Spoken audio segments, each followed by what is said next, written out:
Today is Thursday, June 19, 2014. It's the 170th day of the year. There are 195 days remaining until the end of 2014.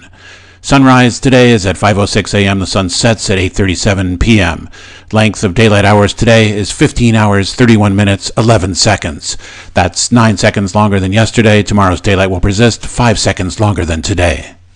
The third quarter moon, 28 days old, rises with 53.9% illumination at 12:25 a.m. and sets at 12:49 p.m., passing above Rutland City at 231,623 miles distant from the center of planet Earth within the 12th zodiacal designation, Pisces, the fish.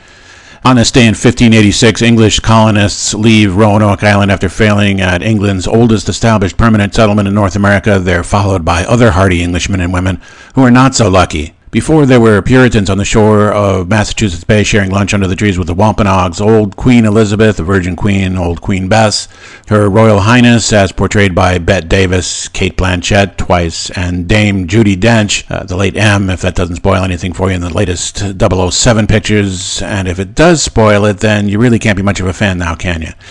Just so you can have an image in mind for just how long ago this happened, Shakespeare was still alive and well and working. His play The Tempest was probably based on all of this.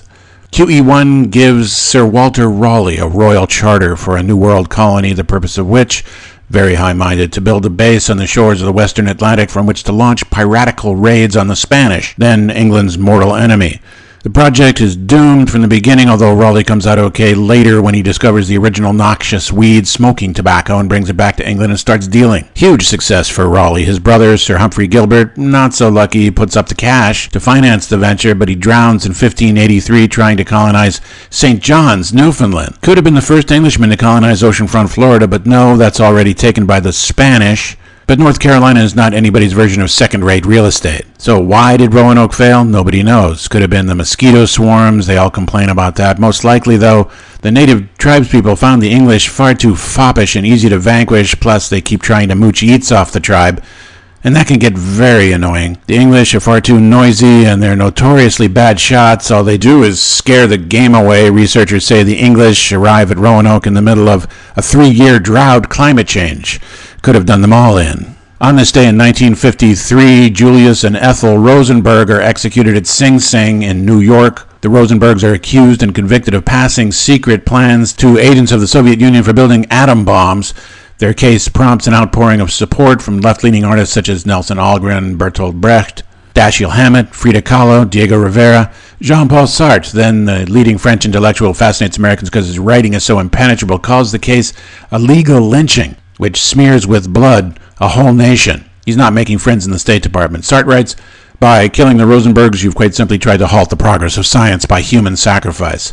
The official story, backed by declassified Soviet cables, Khrushchev's memoirs, other evidence, is that the Rosenbergs did it, were guilty of espionage, and were sent to the electric chair in an atmosphere of Cold War hysteria. Born this day in 1902, Guy Lombardo, Canadian-American violinist and band leader. He died in 1977. Guy Lombardo was a Canadian-Italian who put together a band with his brothers, the Royal Canadians, who played the sweetest music this side of heaven. For years, they showed up on New Year's Eve to play Auld Lang Syne and bore the bejesus out of generations of American teenagers, which many people believe forced black people to invent rock and roll. There's no real evidence about that, but then Lawrence Welk, born this day in 1903, Lou Gehrig, American baseball player, died in 1941. Henry Louis Lou, or Buster Gehrig, first baseman, who played 17 seasons in Major League Baseball for the New York Yankees from 1923 to 1939. Gehrig was famous for his prowess as a hitter and for his durability, a trait which earned him the nickname the Iron Horse. He finished with a career batting average of .340, an on-base percentage of .447, and a slugging percentage of .632, and he tallied 493 home runs and 1,995 RBIs. He was a 7-time All-Star and 6-time World Series champion. Lou Gehrig won the Triple Crown in 1934, was twice named American League Most Valuable Player. Jorge Luis Borges, born in Buenos Aires, Argentina in 1899, wrote, "I'm not sure that I exist, actually. I'm all the writers I've ever read, all the people I've ever met, all the women that I've ever loved, all the cities I have visited." From Rutland, Vermont, this is Richard Alcott.